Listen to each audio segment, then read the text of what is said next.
Today we are discussing scriptures from the book of Mark. It is a passage about marriage and divorce.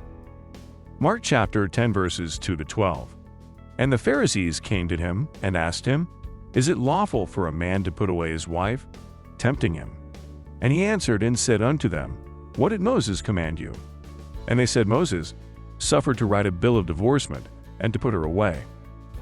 And Jesus answered and said unto them, For the hardness of your heart he wrote you this precept. But from the beginning of creation, God made them male and female. For this cause shall a man leave his father and mother, and cleave to his wife, and they twain shall be one flesh. So then they are no more twain, the one flesh. What therefore God hath joined together, let not man put asunder. And in the house his disciples asked him again of the same matter. And he saith unto them, Whosoever shall put away his wife, and marry another, committeth adultery against her. And if a woman shall put away her husband, and be married to another, she committeth adultery. Someone once said, A successful marriage requires falling in love many times, always with the same person. Marriage is not something that just happens at the altar the day you get married. Marriage happens daily and year after year. For a marriage to succeed, we have to work at it, and we need to nourish it.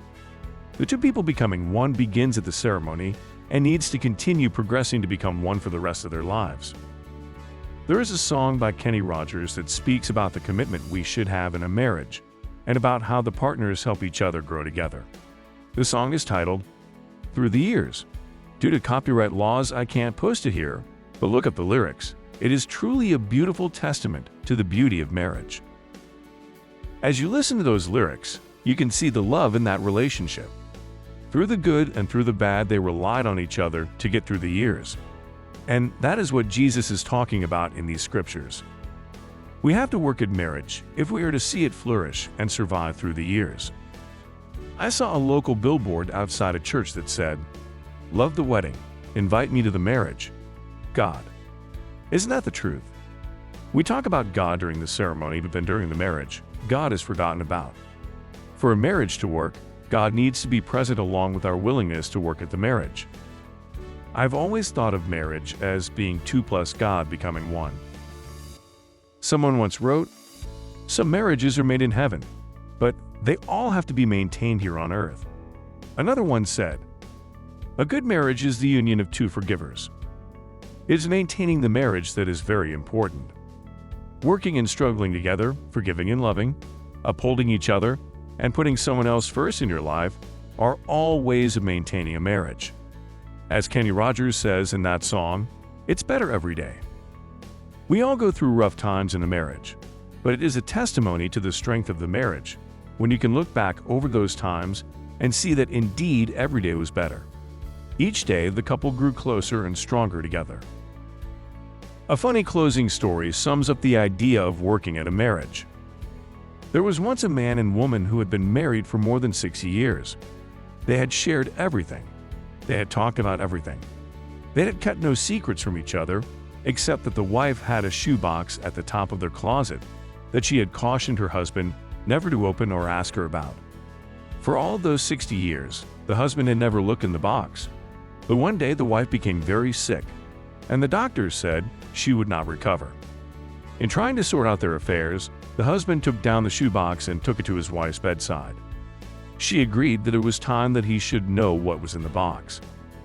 When he opened it, he found 2 handmade doilies and a stack of money totaling $25,000. He asked her about the contents. When we were to be married, she said, my grandmother told me the secret of marriage was to never argue. She told me that if I ever got angry with you, I should just keep quiet and sew a doily. The husband was so moved that he had to fight back tears. Only 2 doilies were in the box. She had only been angry with him 2 times in all those years of living and loving. He almost burst with happiness. Honey, he said, that explains the doilies, but what about all of this money? Where did it come from? She replied, that's the money I made from selling the doilies. The wife had her own way of making a marriage work, and in each marriage, we too have to figure out what makes our marriages work. Jesus said, God made them male and female. For this reason, a man shall leave his father and mother and be joined to his wife, and the two shall become one flesh. So they are no longer two, but one flesh. What therefore God has joined together, let not man put asunder. But let's face it, some marriages are not joined by God. Lots of marriages are entered into without God ever being considered or consulted. Some marriages are entered into with God being at the forefront of the marriage, but sometimes one or more of the partners turn away from God in their marriage.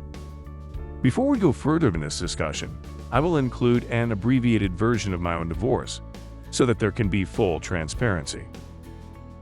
I married someone who at the time I was evenly yoked with. After 9 years of marriage and 2 children being born into the marriage, my spouse walked away from her faith in God.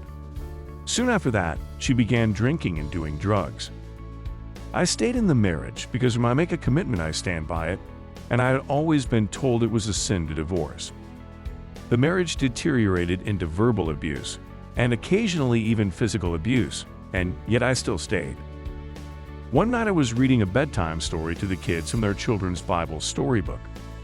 My wife told our children that God wasn't real, and that God was a made-up entity used to scare people into behaving. Right or wrong, sin or not, the next day I filed for full custody of our children, and I filed for divorce. Due to proof of the drug and alcohol abuse, I was granted full custody of our children, with her having supervised visitation. But she never showed up for any of the visitations. I raised my children all alone, and when they were grown and had moved on with their own lives, I still stayed alone. 25 years passed, and one day I met someone unexpectedly. Neither of us was looking for a relationship, but that's not how it went down. A year into our friendship, things changed, and we have been happily married for a little over 2 years. I fully believe that God brought my spouse in my life, but I also still question myself, was it a sin? I have prayed long and hard about it, and if we did wrong, I will leave it to God to judge. I have told you my story for 2 reasons.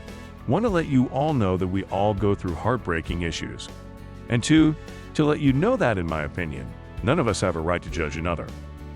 I've been reminded many times of the verse where Jesus told us, "He who is without sin, cast the first stone."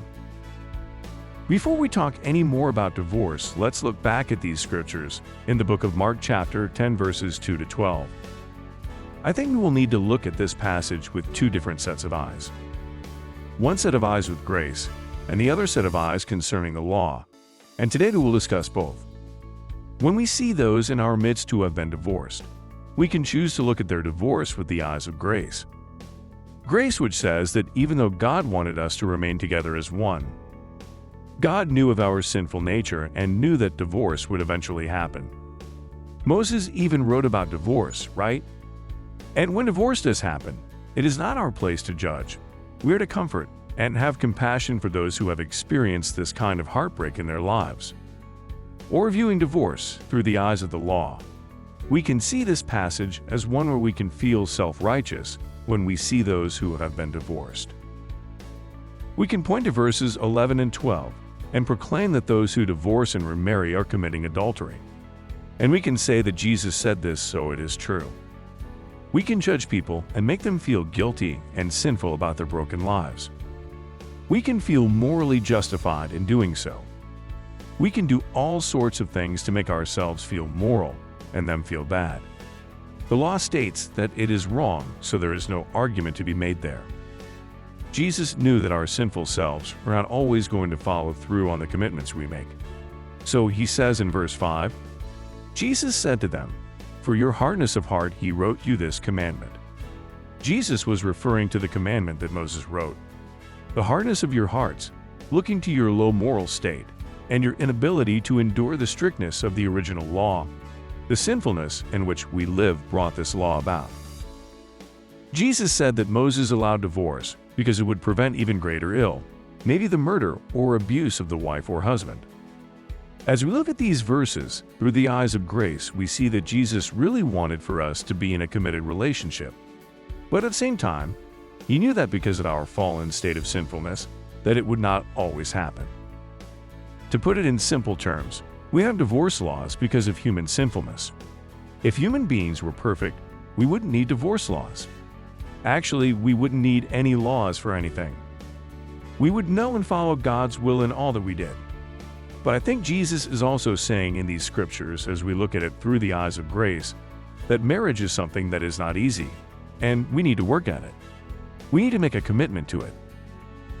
I'm not here to say which is best, looking through eyes of grace or looking through eyes of the law. As with all of our discussions, it is between you and the Lord. I will, however, remind you of Jesus saying, "He who is without sin, cast the first stone." Not one person could cast a stone. Jesus was the only sinless person there, and even he did not cast a stone. With his grace and mercy, he told her to go and sin no more. Well, as my grandma used to say, that is my 2 cents worth on the subject. Due to my previous divorce, you may feel that I am not qualified to talk about this subject. And if you feel that way, I completely understand. The topic was requested, so I attempted to write about it, as I felt God would want me to write about it. But I didn't feel comfortable writing this without full disclosure of my past, so there you have it. Brothers and sisters, as always, you are in my prayers, and I ask that you keep me in yours. Have a blessed day.